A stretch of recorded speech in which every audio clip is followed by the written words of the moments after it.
What a fortnight it has been at the Wimbledon Championships. It's over. The All England club, we've crowned some champions. On Saturday, we saw history with two Czech women. First time ever we've had an all-Czech Wimbledon final. And we got a youngest champion in 15 years on the women's side. And today, Championship Sunday, Jannik Sinner did something that only 9 other men have done in the Open era, and he defended his Wimbledon title. This is the Tiebreak Pod. Let's go ahead, dive into the women's side. Center court, first time, 2 players walking out under the same flag of Czechia. Linda Noskova, the number 9 seed, against her fellow countrywoman, Karolina Muchova, number 10 seed. Never happened before, and it's worth pausing just about like how rare an all same nationality final is at Wimbledon. Not just first time it's happened for these players from Czech Republic or Czechia. Before this, you have to go back to 2009 when we had Serena and Venus facing off, and outside of the U.S. players going off against one another, you have to go back to 1971. This is only the second time in the Open era here at Wimbledon that 2 players from the same country outside of Americans have faced off for the title. Noskova, she came out, she crushed it in that first set, took just about 30 minutes, and jumped out to big old lead in the second. But anyone who's played understands 5-2, 5 championship points, and Muchova saved every single one of, saved 3 of them when she was down to 5. She broke Noskova to erase a 4th, and then saved a 5th championship point while serving. She ripped off 5 straight games, stole that second set 7-5, said, yeah, we're pushing this, we're going the distance. The crowd was into it. It was a phenomenal championship match. It lived up to the hype. I was wrong here. I expected Muchova to take care of business. I thought it's her time. She's been consistent player, consistently in that top 10, top 15 ranking, and I thought it was her time to capture her breakthrough major. But no. Noskova afterwards said that between sets, she went to the locker room, she splashed cold water on her face. She looked at the trophy sitting there, both the runner-up plate and the Venus rosewater dish, and she said something along the lines of, I'm not taking the small one home, I want the big one. And she comes back out, she breaks Muchova early in the third, and this time didn't let it slip. Got back up 5-2, ended up converting on the 6th championship point of the match. 6-2, 5-7, 6-3, game, set, match, championship. She's the youngest Wimbledon women's singles champion since Petra Kvitova in 2011, who, by the way, was actually in the Royal Box watching, taking it all in. It was super cool. Linda Noskova had talked about in the past about idolizing her, looking up to her. This was Noskova's maiden Grand Slam final, and she won it.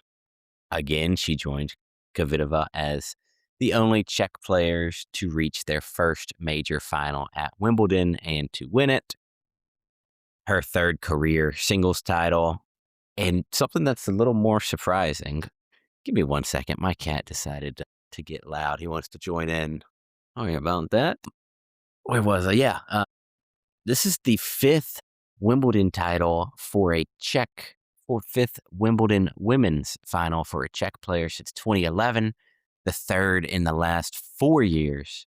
We had Kvitova in 2011, 2014, Vondrousova in 23, Krejcikova in 24, and now Noskova in 26. You're going to find out Wednesday. Czechia has they're a machine. I'm not going to go into it anymore there. I don't want to totally toss Muchova to the wayside here. She is 29 years old. She lost in 2023 in another major final to Iga at Roland Garros. Yeah, I mean, yesterday she saved 5 match points, still came up short. I think something she can really take with her is how hard she fought back in that second set. It was probably some of the best tennis that anyone's played, definitely on the women's side this year. Tough, tough, tough way to end this run. Super disappointing, of course. Her stock's going to keep going up.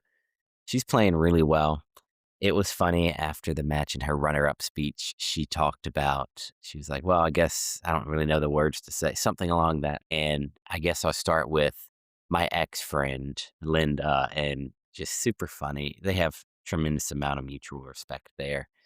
And it's always fun to be at such a high level with fellow countrywomen.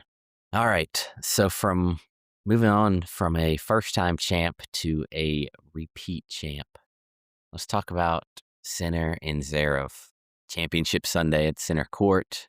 I mean, who could have expected it? The top 2 seeds, the defending champ, looking to repeat, become the 10th man to ever do it. Obviously, Zverev in his first ever Wimbledon final, 29 years old, played very free this match. He finally captured that maiden major. He's played very free this whole tournament. It's looks like a breath of fresh air to him. I would not be surprised if he makes a super deep run here in the U.S. Open coming up in, does that start 6 weeks or so? Not too far away. Just the rest of this year, I think he set himself up to have a very good rest of 2026. Yeah, he's finally broken through. He's not played good on grass in the past, and it's been very fun to watch him play this tournament. Who knows, if he'd captured his major 5 years ago when he was 24 instead of 29, what else could he have won since? I do think that was something. And obviously, the older he got, the more pressure that was on him, getting that weight off his shoulders. I don't know if it would have still been, he can play on all surfaces. He can, I don't know. No use in rehashing what could have been. Let's talk about what did happen. It was not as routine as Sinner would have wanted it. Probably not as routine as a lot of people expected it. Zverev came out firing, looked very good, especially the first 2 sets. Captured that first set in a tiebreak. He had lost 14 sets to Sinner before then. Second set, Sinner ended up winning that in a tiebreaker. And then in the third set, Zverev slipped and fell, running up for a drop shot, and looked like he might have did something to his knee, tweaked his knee a little bit. Anytime he goes down, all I can think about is him dealing with that injury against Nadal in, what was that, the quarters at Roland Garros, I believe, and nothing near as serious as that today, thank goodness. Sinner took advantage there. He had been served.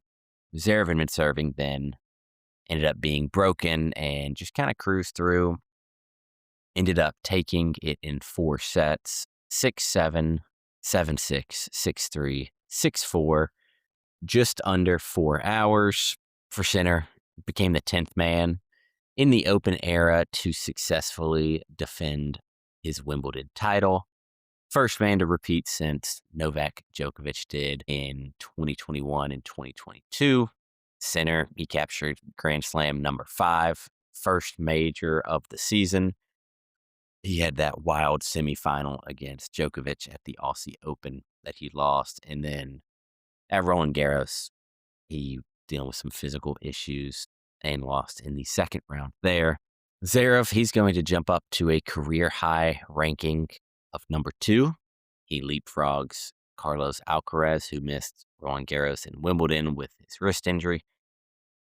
We're going to have to wait and see if he's able to hold on to that 12 months from now, assuming Carlos gets comes back and is healthy, it would not surprise me to see him drop back down to world number 3. I was texting with a buddy during this match, and after he took that first set, I was like, "Whoa!" And then we got to midway through the third set, and Steve, he'd been on an episode. He was like, "Yeah, it feels like it's a center clinic now." So it was always fun to talk tennis, and obviously with someone that's been on the podcast before. Zooming out, looking at the bigger picture, shows Yannick is, especially since Alcaraz has gotten hurt, Sinner is now the clear face of this generation. He's won 5 of the last, 10 majors? And he's done that despite 2 super disappointing exits at the Slams this year. He obviously bounced back from just a physical meltdown in the Paris heat to win Wimbledon, only a few weeks later. And for Zverev, I mean, it's been a great 2 months. Djokovic said in a press conference he reached a final and a semifinal at a major this year. For most people, that's a phenomenal tournament, phenomenal season. But for him, it's like, oh, I've won it all. Zverev, he's won a major and he reached his first Wimbledon final. He had not been there.